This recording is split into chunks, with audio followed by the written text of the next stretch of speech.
The WNBA just witnessed one of the most controversial moments in recent history, and now Marina Mabrey has finally spoken out about the incident that has the entire basketball world divided. What started as a routine game between the Connecticut Sun and Indiana Fever turned into absolute chaos, with one play sparking outrage that forced the league to make a decision they clearly didn't want to make. The fallout from this single moment has exposed cracks in the foundation of women's professional basketball that nobody saw coming. Picture this: third quarter, Fever trailing by double digits in what should have been just another regular season matchup. The tension was already building as both teams battled for crucial playoff positioning. Jacy Sheldon, playing aggressive defense, accidentally pokes Caitlin Clark in the eye during what appeared to be a routine defensive play. Clark, clearly in pain and frustrated, instinctively pushes back at Sheldon in a moment of pure reaction. Most fans watching expected maybe a double technical, some words exchanged, and the game to continue. Instead, what happened next would become one of the most talked about incidents in WNBA history. That's when Marina Mabrey came flying in from absolutely nowhere, delivering a blindside shove that sent Clark crashing to the floor like she'd been hit by a freight train. The hit was so blatant, so completely unnecessary that even the veteran commentators immediately called for an ejection before the replay was even shown.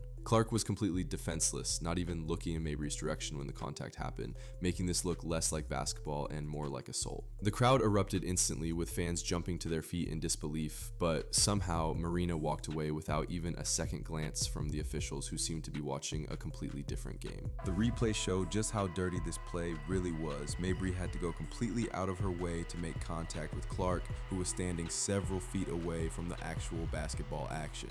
This wasn't a case of getting caught up in the moment or playing too aggressive. This was a calculated decision to target the league's biggest star when she wasn't even involved in the play. The distance Mabrey covered to reach Clark, the force of the shove, and the timing all pointed to one conclusion that nobody wanted to say out loud, but everyone was thinking. Here's where things get absolutely wild and expose just how broken the officiating system really is. The referees, led by veteran official Ashley Gloss, decided that Mabrey's violent shove only warranted a technical foul. Not a flagrant 1, not a flagrant 2, not an ejection, just a simple technical foul that you might give for arguing with the ref or showing too much emotion after a made basket. The decision was so ridiculous that players on both teams were visibly confused, with some Fever players having to be held back by coaches who clearly couldn't believe what they were witnessing. Meanwhile, in the exact same game, Sophie Cunningham got tossed immediately for what most neutral observers would call a standard hard foul. The contrast was so stark, so obviously unfair, that even Sun fans in the arena were shaking their heads in disbelief.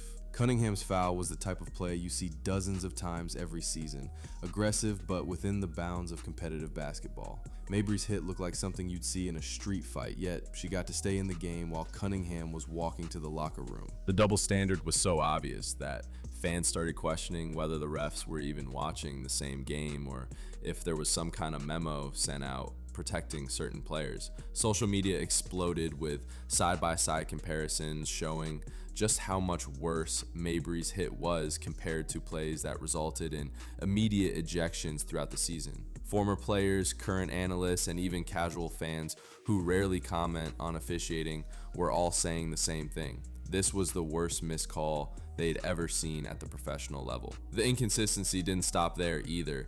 Throughout the rest of the game, the officiating crew seemed to be making up rules as they went along. Soft fouls were being called flagrants, while dangerous plays got overlooked completely.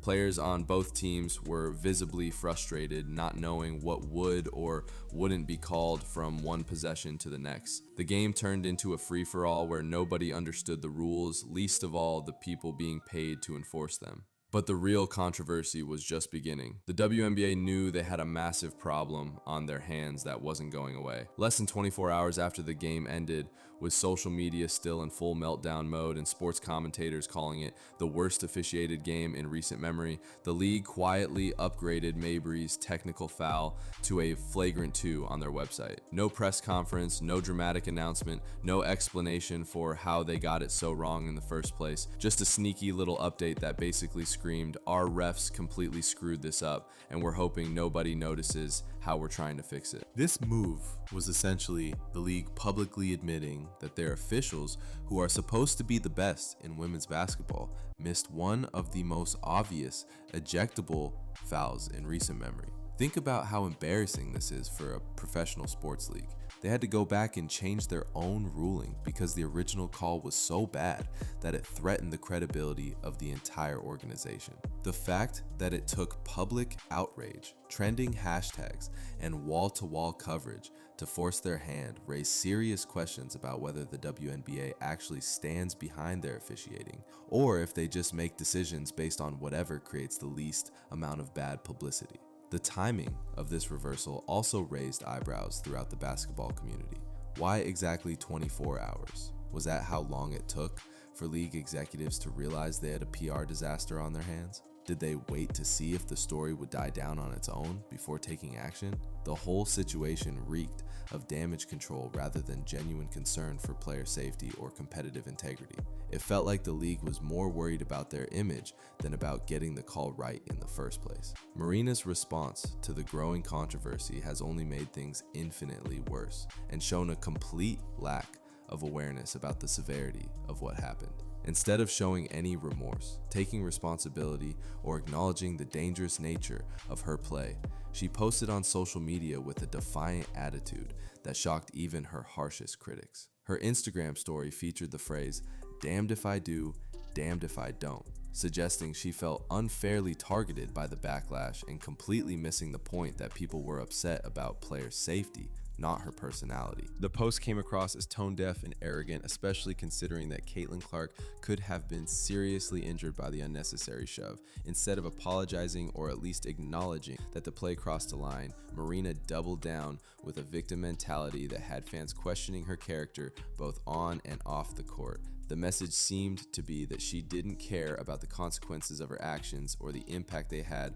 on another player's well-being. Even more controversial was her family's reaction to the incident, which somehow managed to be even worse than Marina's own response. Relatives were actually celebrating the hit on social media, sharing clips of the shove with laughing emojis and calling it part of the game.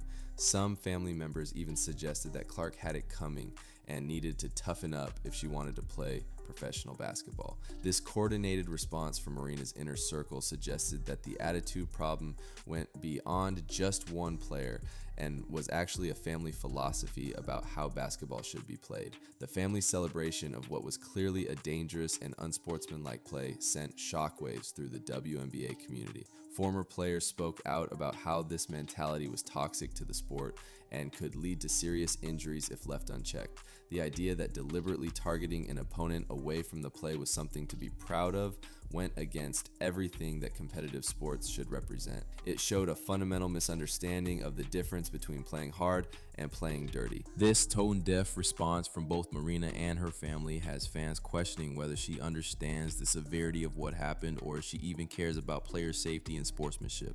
The lack of accountability or remorse has turned what could have been a teachable moment about heat-of-the-moment mistakes into a broader conversation about character and values in professional sports. Instead of taking the high road and showing leadership, Marina chose to dig in her heels and defend the indefensible. The response also highlighted a concerning trend in modern sports where players seem more concerned with their public image and social media presence than with actually improving their behavior. Rather than using this incident as an opportunity for growth and self-reflection, Marina turned it into another chance to play the victim and avoid taking responsibility for her actions. This attitude doesn't just hurt her own reputation, it sends a message to young players that accountability is optional if you can spin the narrative in your favor. This isn't Marina's first time in the spotlight for all the wrong reasons, and a deeper look at her career reveals a troubling pattern that the league has largely ignored. She's built a reputation as one of the most physical defenders in women's basketball, but many argue she consistently crosses the line between aggressive and dirty. Former players and current analysts have pointed out numerous incidents where Marina has made questionable plays, particularly when games get heated or when facing high-profile opponents. The pattern becomes even more concerning when you look at who Marina tends to target with her most aggressive plays. Time and again, it's been star players or rookies who are getting extra attention from fans and media. Whether it's coincidence or strategy, Marina seems to find herself in controversial situations most often when facing players who are in the spotlight. This has led some to suggest that her physical play isn't just about defense, it's about sending a message and establishing dominance through intimidation rather than skill. Her style of play has earned her the nickname villain among opposing fan bases, and incidents like the Clark shove only reinforce that image. But being a villain in sports usually implies someone who plays hard but fair, someone you love to hate because they beat your team through superior play. Marina's version of being a villain seems to involve crossing ethical lines and putting other players at risk, which isn't the kind of rivalry that's healthy for the sport. The question isn't whether Marina plays physical basketball. Everyone knows she does. The real question is whether the league will continue allowing players to hide behind physicality and old school basketball when they're clearly targeting opponents with dangerous plays. There's a huge difference between playing aggressive defense and deliberately trying to hurt someone, and Marina's incident with Clark fell squarely in the latter category. Looking back at Marina's career, you can see a progression from hard-nosed defender to someone who seems to take pleasure in getting under opponents' skin through questionable means. Early in her career, she was known for her tenacious defense and ability to disrupt offensive flow. Somewhere along the way, that evolved into a style that prioritizes intimidation over actual defensive skill. The transformation has been gradual but noticeable to anyone who's followed her career closely. What makes this pattern even more problematic is how it's been largely ignored by league officials and team management. Rather than addressing the behavior early and helping Marina understand the line between aggressive and dangerous, the WNBA has essentially enabled this escalation by failing to consistently penalize dirty play. The Clark incident might have been the most obvious example, but it wasn't the first time Marina had crossed the line.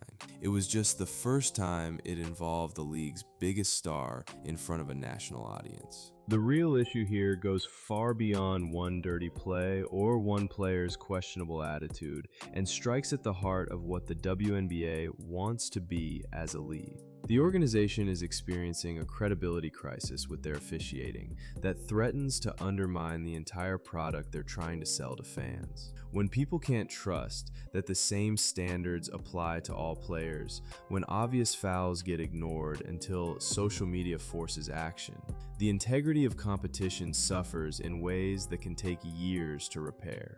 This isn't just about fairness in individual games, it's about the fundamental promise that professional sports make to their audience. Fans invest their time, money, and emotional energy in teams and players because they believe they're watching genuine competition where the best team wins. When officiating becomes inconsistent or appears biased, that entire foundation crumbles. People start questioning not just individual calls, but whether the outcomes of games are actually determined by athletic performance or by factors outside the lines. The WNBA has worked incredibly hard over the past few years to build credibility and attract new fans. Television ratings are up, attendance is growing, and mainstream media coverage has never been better. All of that progress can be undone quickly if fans lose faith in the product on the court. Sports history is littered with leagues and organizations that never recovered from officiating scandals or perceptions of unfairness.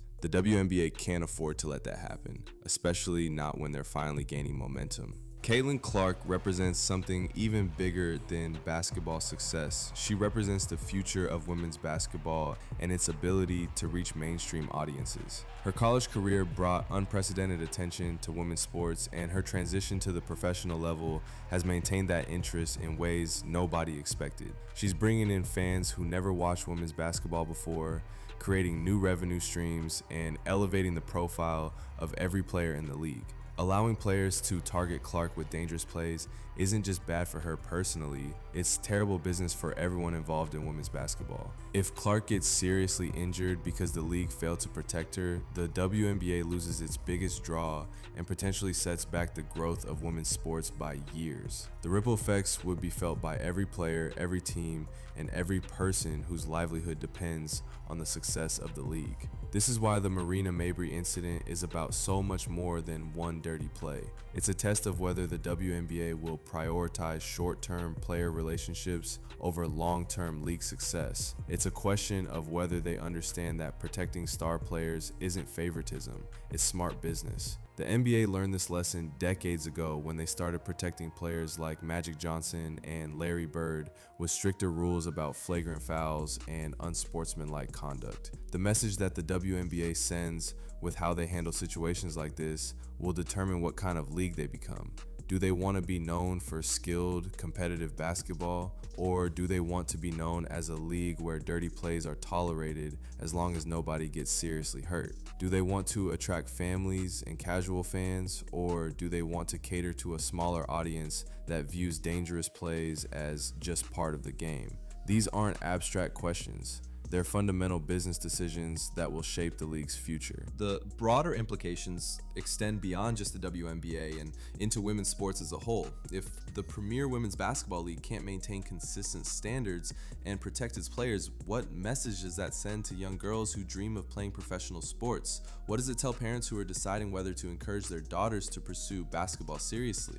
The impact of how this situation is handled will be felt at every level of women's basketball, from youth leagues to college programs. What Marina Mabrey's incident reveals is a league struggling to balance tradition with evolution, and the growing pains are becoming increasingly visible. The old school mentality of that's just basketball and play through contact is clashing with a new generation of fans who expect consistency, player safety, and genuine competition above all else. These newer fans didn't grow up with the idea that dirty plays were acceptable, and they're not going to tolerate behavior that puts players at risk. The generational divide isn't just among fans, it exists within the league itself. Some players, coaches, and executives still operate under the assumption that physical, intimidating play is necessary for the league to be taken seriously. They worry that too much emphasis on player safety will make women's basketball seem soft compared to men's sports. This perspective completely misses the point that fans respect skillful, competitive play far more than they respect unnecessary violence. On the other side are players, coaches, and executives who understand that the league's growth depends on showcasing the incredible talent and athleticism of women's basketball. They recognize that dirty plays and inconsistent officiating detract from the actual sport and give critics ammunition to dismiss the league as inferior or unprofessional. This group sees incidents like Marina's shove not as old school basketball, but as obstacles to the league reaching its full potential. The fact that it took public pressure to get the right call made in the Marina Mabrey situation shows that the WNBA still has serious work to do in building trust with their audience and bridging this internal divide. The league's initial response suggested they were more concerned with maintaining the status quo than with doing what was right.